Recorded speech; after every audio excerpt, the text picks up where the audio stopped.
اس کا بھی بیشتر علاقہ جو ہے متاثر ہے، اور یہ غم کی گھڑی ہے، پوری دنیا ان سے ہمدردی کر رہی ہے، پاکستان نے بھی ان سے ہمدردی کی ہے، اگرچہ پاکستان خود جو ہے سیلاب کی جو آفت آئی تھی اس سے بھی آپ نکل نہیں پایا، اس کے باوجود جو ہے حکومت پاکستان نے کچھ امدادی سامان وہاں پہ بھیجا ہے۔ ہمارے وزیر اعظم جو ہیں وہ بھی وہاں پہ جانا چاہتے ہیں، لیکن سنا ہے کہ ترک حکومت نے ان سے معذرت کیا کہ فی الحال نہ آئے، چونکہ ہم اپنے عوام کو سنبھالنے میں مصروف ہیں، لہٰذا آپ کو آپ کے پروٹوکول کے مطابق جو ہے وہ نہیں سنبھالا جا سکے گا۔ تو یہ اچھی بات ہے، چلے وزیر اعظم بھی رک گئے، ورنہ وزیر اعظم کا یہ دورہ تو کنفرم تھا۔ لیکن ناظرین، اس میں بڑی خبر جو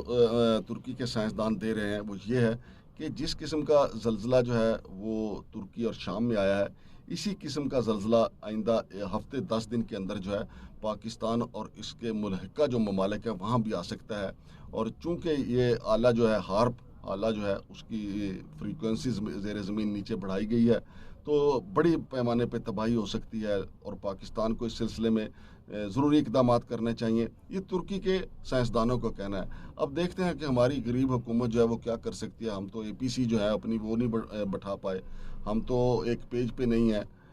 ہم اپنے دہشت گردی کے مسائل، مہنگائی کے مسائل، بدامنی کے مسائل ان میں الجھے ہوئے ہیں۔ خدا نخواستہ یہ اگر آفت آ گئی تو یہ تو سنبھالنا ہی بہت مشکل ہے، ہمارے بس کا تو بات نہیں ہے۔ ہمارے ہاں پچھلے سال ناظرین آپ کو یاد ہوگا کہ جو سیلاب آیا تھا اس کے متاثرین اب تک سڑکوں پہ رول رہے ہیں، ان کی داد رسی نہیں ہو سکی، بلکہ جو سیلاب زدگان کے لیے جو اشیاء فراہم کی گئی مختلف ممالک کی طرف سے، ان کے اوپر مہریں لگی ہوئی تھی کہ یہ سیلاب زدگان کے لیے ہیں، وہ مارکیٹ میں بکنے کے لیے آ گئے، وہ ہم بڑے بے رحم لوگ ہیں۔ اور اس سے پہلے ناظرین جب 2005 میں اکتوبر 2005 میں زلزلہ آیا تھا تو اس وقت بھی ہم نے متاثرین کی مدد کرنے کی بجائے زیادہ تر اپنے جگاڑ لگانے کی کوشش کی تھی، اور مجھے اچھی طرح یاد ہے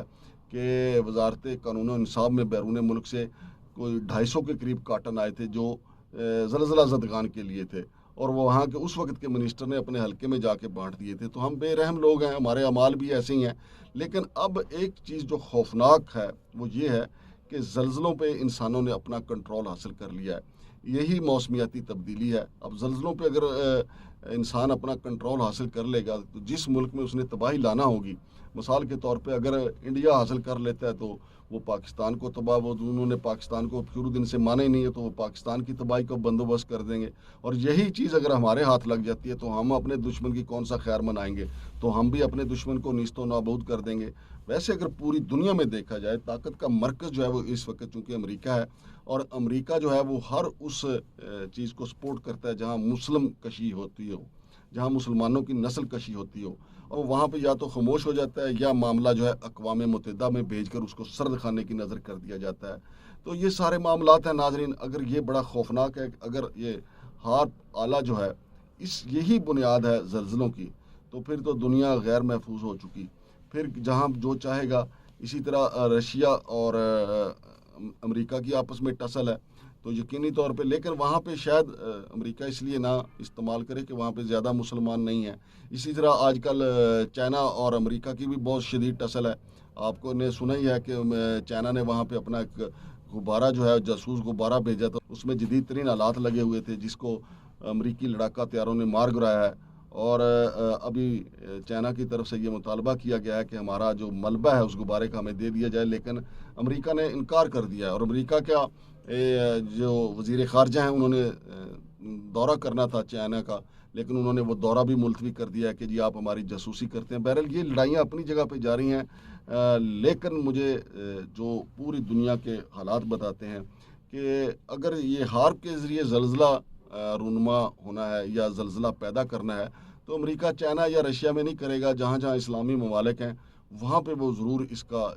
استعمال بھرپور طریقے سے کرے گا۔ اب دیکھتے ہیں، چونکہ یہ ترکی کے سائنسدانوں نے دعویٰ کیا ہے، ترکی کے سائنسدانوں کا دعویٰ حقیقت کے قریب بھی لگتا ہے، چونکہ جو ویڈیوز سامنے آئی ہیں اس میں تو کچھ لمحے پہلے جو ہے زلزلے سے بجلی کڑک رہی ہے، اور پھر اس کے بعد جو ہے خوفناک زلزلہ آیا ہے، بڑی بڑی عمارتیں گری ہیں، لوگ ابھی تک ملبے کے نیچے دبے ہوئے ہیں۔ پاکستان میں جب آیا تھا آپ نے دیکھا تھا کئی کئی روز کے بعد زندہ لوگ مل گئے تھے، اور ابھی ایک انٹرنیشنل فٹ بالر جو ہیں وہ ترکی میں ملبے کے نیچے سے دبے ہوئے زندہ مل گئے ہیں، لیکن وہ زخمی ہیں، لیکن ان کے جو ڈائریکٹر ہیں فٹ بال کے وہ ابھی تک لاپتہ ہیں۔ اسی طرح اور بے شمار لوگ جو ہیں اور اہم ترین سرکاری عہدیدار جو ہیں وہ لاپتہ ہیں۔ اللہ پاک جو ہے وہ ترکی کے عوام کی مدد کرے اور ان کے غم کی اس گھڑی میں ان کے لیے کوئی پرسان حال پیدا کرے، اللہ پاک ان کے لیے آسانیاں پیدا کرے. لیکن سوچنے کی بات یہ ہے کہ آیا پاکستان ایسی کسی آفت سے نمٹنے کی صلاحیت رکھتا ہے؟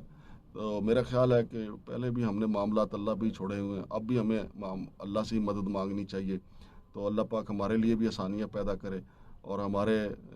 جو حکمران ہیں ان کو بیرون ملک دوروں کی بجائے اپنے عوام میں رہنا چاہیے، عوام کے مسائل حل کریں. اے پی سی میں بیٹھیں، دہشت گردی سے جان چھڑائیں ہماری، اور مہنگائی سے جان چھڑائیں جو کہ نہیں چھوٹ سکتی. تو اب یہ ناظرین، یہ جو زلزلوں کا ایک نئی وار شروع ہوئی ہے، یہ بڑی خوفناک ہے. شمشاد مانگڑ کو اجازت دیجیے. اللہ حافظ.